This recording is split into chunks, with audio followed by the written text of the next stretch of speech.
In my previous segment, I mentioned that several Black Lives Matter individuals were shot at by a local in Pennsylvania. We now have confirmation, and we now potentially have evidence to suggest why this is happening. According to several social media posts, which I can't confirm, these people that were going around, they're apparently going on some trip from Wisconsin to DC for Black Lives Matter events, have been threatening and harassing locals in various rural areas. Again, can't confirm, but we do have videos showing people in rural areas saying we could hang around, we know where you live, things like that. It may or may not be true, but we do have this confirmation at the very least. And whether or not it is the same group harassing these small towns, they're still harassing these small towns. People in videos are seen harassing locals, telling them we know where you live. And in Wisconsin, brutal and graphic video continues to surface. A man with a fire extinguisher trying to save his business was clubbed over the back of the head. And these Black Lives Matter rioters, man, they tried to kill this guy straight up. They're marching around with rifles, with guns. And we've got more video coming out. Elijah Schaefer, reporter, someone pulled a gun, pointed it in his face, and you hear a click. I don't know if it was the gun wasn't loaded or he was dry firing. I don't know what he was doing, but we've got that footage too. And all this is crazy. You know what's really crazy about all this? I'm going to read you the story. We're going to give you the full context on what happened with this guy getting shot on his way to DC. How many outlets called it a protest? The New York Times straight up said, peaceful protests. I'm not exaggerating. Yeah, here we go. Peaceful marches. Peaceful marches, they said, in Kenosha, against the police shooting of Jacob Blake, gave ways to fire and destruction. Peaceful marches. Right now, on Wikipedia, there is a section called the Kenosha Riots, and there are people trying to change it to the Kenosha protests. They are gaslighting us. You know why? When all of this is said and done, when the conversation reaches the ears of regular Americans, they want you to think protest. People marching around with little signs, waving them, and American flags, saying, hoo-hoo, police reform.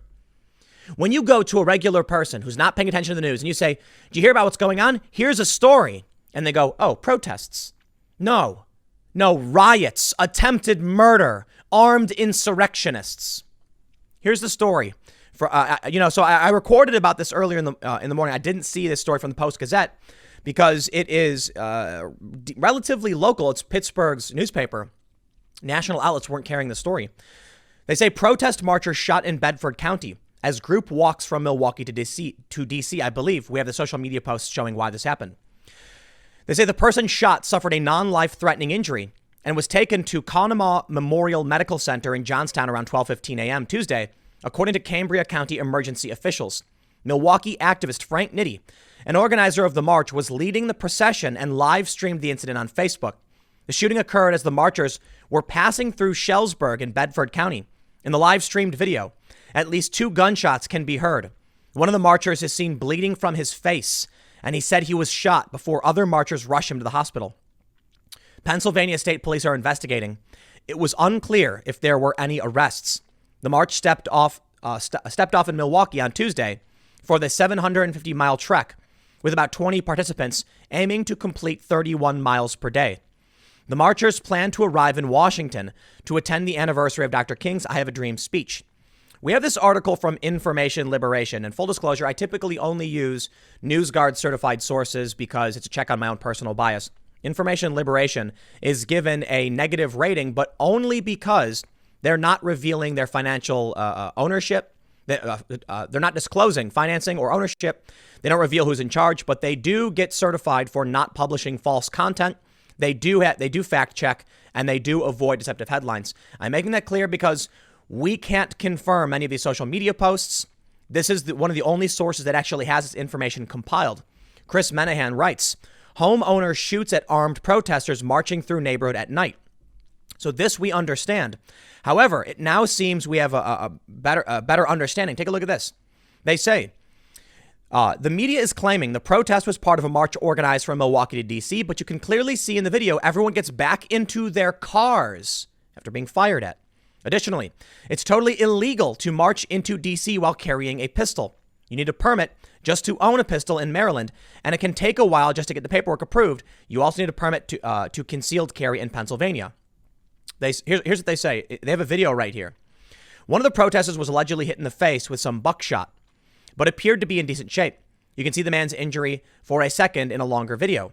Leftists are claiming these peaceful protesters were shot for no reason, but it's rather odd how members of Nitty's crew are heard repeatedly screaming, turn the camera off, and don't show his face to try and hide the identity of the alleged victim.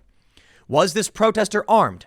Did he threaten the homeowner or commit a crime, which would make the homeowner's actions a clear-cut case of self-defense?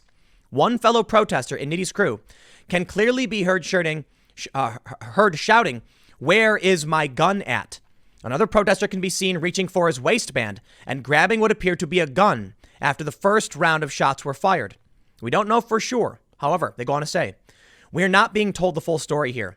Nitty filmed himself antagonizing another homeowner in Akron, Ohio last week by repeatedly shouting, "Black Lives Matter, white boy. We know where you live." Now, these posts come from Kitty Shackelford on Twitter. I'm not going to pretend that Kitty Shackelford is the bastion of great journalism, and I mean no disrespect to Kitty Shackelford. This is just not a known and news source that I can go and confirm. So again, no disrespect. I'm just pointing out these are social media posts. We don't know exactly if this, I'm not confirming whether this is the guy or he isn't. It may very well may be. And I don't think that necessarily matters as much because you've got people in Akron, Ohio, harassing homeowners. You can see this in the video. They're saying, "Black Lives Matter, we know where you live." It doesn't matter when this happened. It doesn't matter if it was the same people. What matters is locals in these more rural areas are seeing this stuff. And when these groups show up to their homes, they say, "Not in my town." They say, "Update, here are the source videos." Neither capture much of the run-up to the first shooting. But you can see in one of the clips, there is a man aiming what appears to be a shotgun. Now, the next video I'm going to show you, YouTube's probably going to get mad about, but I don't believe it should theoretically violate any rules or anything. But we're gonna get right into it. Check it out. Man pulls gun on reporter during Kenosha riots, reportedly while describing what he would do to cops. Now, it doesn't look like his finger's on the trigger, but in this video from Elijah Schaffer, he pulls the gun out. And you hear a click. It doesn't really sound to me like he's dry firing. I'm not entirely sure. I think a dry fire's got a louder pop, louder click noise. Maybe it was, but this dude pulled out a gun and pointed it in the face of a reporter. And this is, look, I'm going to show you another video coming up. I can't play the video, but we're going to talk about it. They tried to kill a guy. The Daily Caller reports a man in a crowd of people during the riots in Kenosha pulled his gun on a reporter who caught the moment on video. While covering the riots that engulfed the city following the police shooting of Jacob Blake, The Blaze's Elijah Schaffer was interviewing a man he called a Black Lives Matter rioter when the man suddenly brandished a gun and pointed it at Schaffer with the camera rolling. Schaffer shared the video Tuesday. Schaffer adds in his tweet that the man was explaining what he would do to cops if they pull up near him. So this is the actual tweet. He says, "It's been a while since I had a gun pointed at me, even if it was just to make a point." Now, in this video, looters assault an older business owner trying to defend his business in Kenosha, Wisconsin on August 24th, 2020. This one I absolutely can't show. This one absolutely is a violation of YouTube policy. An older man clubbed, I don't know, by a brick or whatever. A guy runs up behind him and just slams him over the back of the head. You hear people screaming, crying, "No, stop, please." The man goes down and he's out. I mean, this was a kill shot. They are trying to kill people. They're literally trying to kill people. That's what's been happening in Kenosha. And it's happening in residential areas outside of these cities. It's happening with armed groups driving their vehicles while claiming to be walking. What is all that about? This is what we're seeing. I'm sure it's what many others are seeing. And like I mentioned in the last segment, at the RNC, you had the McCloskeys. In their speech, these are the people from St. Louis who defended their property with guns. They said, not a single person who came onto their property and threatened them has been charged with a crime. But you know who has? They've been charged with felonies for trying to protect their home. They go on to mention that one of the individuals leading the march won a Democratic primary. And what does the media do? The media gaslights. Here's what we're seeing from the New York Times. Peaceful marches in Kenosha, Wisconsin against the police shooting of Jacob Blake gave way to fires and destruction. How dare you? These people are evil. The New York Times, man, they know what they're doing. Take a look at this, CNN. Police threw tear gas into a crowd of about 100 to 150 protesters who are still out past the curfew in Kenosha, Wisconsin. They're protesting. One arrested, officer injured in protest in Seattle. That's what they do. They're gaslighting us. They are gaslighting us. Jacob Blake, reportedly paralyzed, shot 8 times in Wisconsin. Here's what we know. Once again, they go on to just say ongoing protests. Protests. Another article that shows it. I bring you now to the George Floyd protests. And here's what I'm getting at with all of this. There is narrative control going on. Desperate to stop the idea that people are trying to kill other people.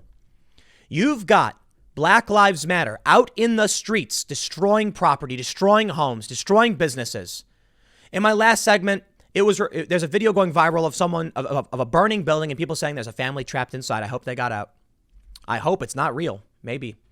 And now we learn that this homeowner is shooting at them. It's happening, right? The people are saying no. They're coming out. They're armed, and they're saying not in my town. So the narrative is that's being put forward. It's a desperate attempt to stop reality from reaching regular people. Because if regular people realize what's going on the street, they will vote for Donald Trump faster than you can say MAGA 2020. No joke. I told everybody earlier this year, I said that if Trump appointed Tulsi for national security advisor, for a national security advisor, if he brought on Yang for an economic policy advisor, and he ended the wars in the Middle East, I would gleefully and happily vote for him. He didn't do 2 of those things. Actually, he didn't do any of those things. But he is trying to end the war. Yet something else happened. There are a lot of people I know in my personal life who brought up all of these riots. And because of it, it was overnight that people I know went from hating Trump to saying, we have to vote for him. And that to me was crazy. And even then, I still said, I'm certainly going to go out and buy guns. And I leaned towards voting for Trump. Now I'm pretty much, I don't think there's anything at this point that would stop me from voting for Trump at this, let me show you what's going on. George Floyd protests in the Wikipedia. 30 dead. 30 dead people. I think it's hilarious.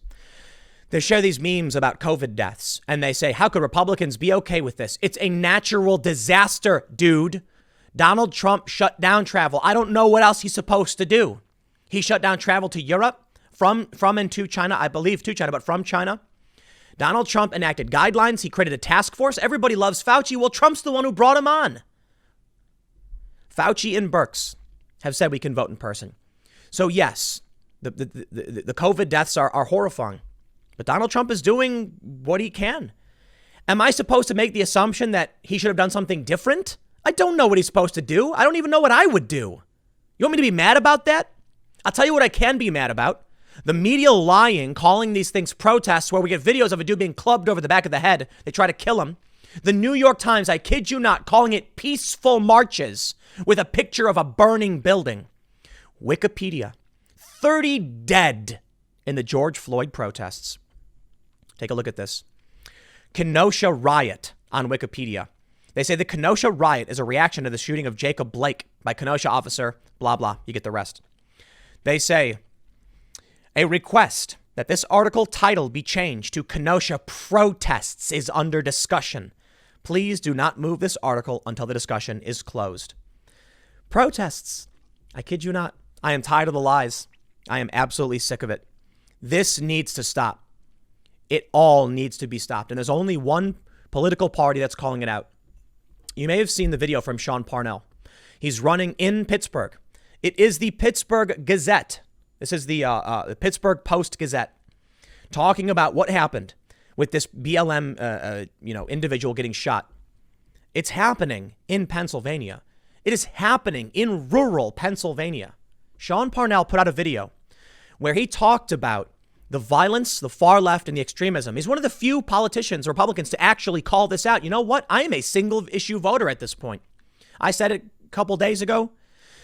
We've got seemingly endless mass riots, and I ask only for the law that already exists to be enforced. But the press across the board lies endlessly, and they are trying everything in their power to change the name from riots to protest, here's what will happen. A year from now, they'll say, it was just protests. It was just protests. But another thing will also happen. They want you to think of the word protest, peaceful protest, and imagine fires and destruction and people being shot and killed and clubbed and maimed. They're normalizing it. The media is normalizing violent insurgency, insurrection, murder, attempted murder, destruction of property as peaceful protests. They want to make it harder for regular people to understand what is coming for them in the rural areas. So I bring up Sean Parnell for a reason. One of the few people to actually call this out, running as a Republican. I don't agree with some of the things that he stands for, some of his issues. But I'll tell you this. You stand up and say, I love America. America must be protected. We disagree on policy. But first and foremost, we will deal with the riots. And I'll be like, you deserve it. Take my vote. 100%. I even donated to the guy. Because you look at what's going on across this country, and what do we see from Democrats? Portland mayor saying stand down. The media gaslighting everybody. The Democrats over and over again at the DNC saying peaceful, peaceful, peaceful. I'm sick of the lies. People are dying. And that's what they say. They say, our people are dying. Police activity happens all the time. So I get it. Yes, people are dying. But it's not the same. They're lying. They're gaslighting. The story of Jacob Blake is tragic. He's paralyzed from the waist down. I'm glad he survived. I don't think cops should be executioners on scene. And I don't even like the death penalty. I'm against it. But when you got a guy who's got a warrant fighting with police, fleeing and getting into his vehicle, it's not so easy to just say they were acting as judge, jury, and executioner. No, they weren't. They were trying to stop a guy with a warrant who was just fighting them. The taser didn't work. He fled to his vehicle. He had kids. The guy, they were trying to stop the guy. It's so easy to think something else should have been done, but I'll tell you what the difference is. Right now, you have Democrats defending a man who is fighting with cops, who has a criminal warrant, and they are ignoring the people who are beating innocent bystanders in the street, who are killing innocent people. The Democrats are doing this. Joe Biden blaming the police. Peaceful riots continue, from Nate Huckman over at cityjournal.org. Peaceful riots continue. Yeah. 3 months in, violent demonstrations in Portland show no sign of ending. Police have declared 8 riots in the first half of August since the protests began at the end of May. More than 100 arrests have been made in the past 3 weeks alone. National media have been mostly silent on the story, showing interest only in the presence of federal protective agents. But you get the point. Peaceful riots. That's the game they're playing. I want you to think about what Joe Biden says when he says the cops must be held accountable.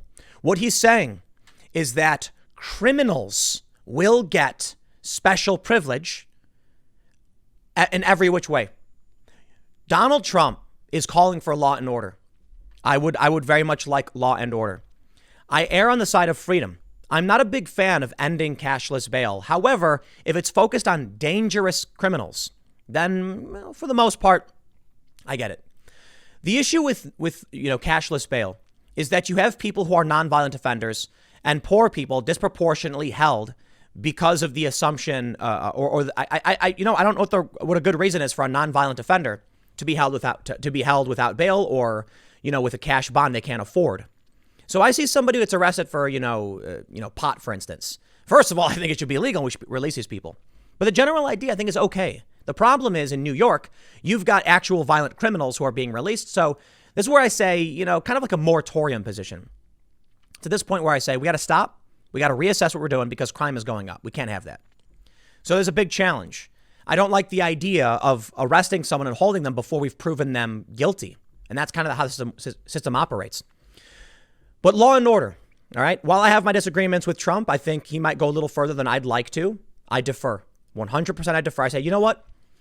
Joe Biden and the Democrats, they're defending this man, Jacob Blake, a criminal who was fighting with police, tried to flee, reached into his vehicle. It's tragic, I know, but a criminal.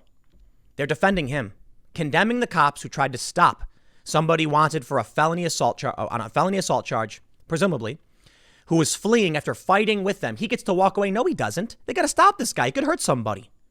You get arrested when you do these things. Joe Biden, the Democrats, call these peaceful protesters. Criminals quite literally going around harassing rural areas, harassing locals, bashing a man over the back of the head. 30 people dead. And they defend the criminals. They defend the criminals in Portland. We watch the videos. We know what they're doing. Donald Trump defends the police. And he defends the locals. He defends people like the McCloskeys. So let me just make one thing clear in this segment. The McCloskeys exemplify exactly what's happening. The people just trying to defend their own property are being charged with felonies. And those who would infringe their rights are free to go. In fact, running for office. They nailed it. A vote for Joe Biden, in my opinion, is a vote in support of violent criminals who will come. They will kill people. They will hurt you. They will target you. They've been going to residential neighborhoods in many different cities already. And a vote for Donald Trump is a vote for law and order. Donald Trump is not sending in the feds where it's not being asked for. But I'll tell you this.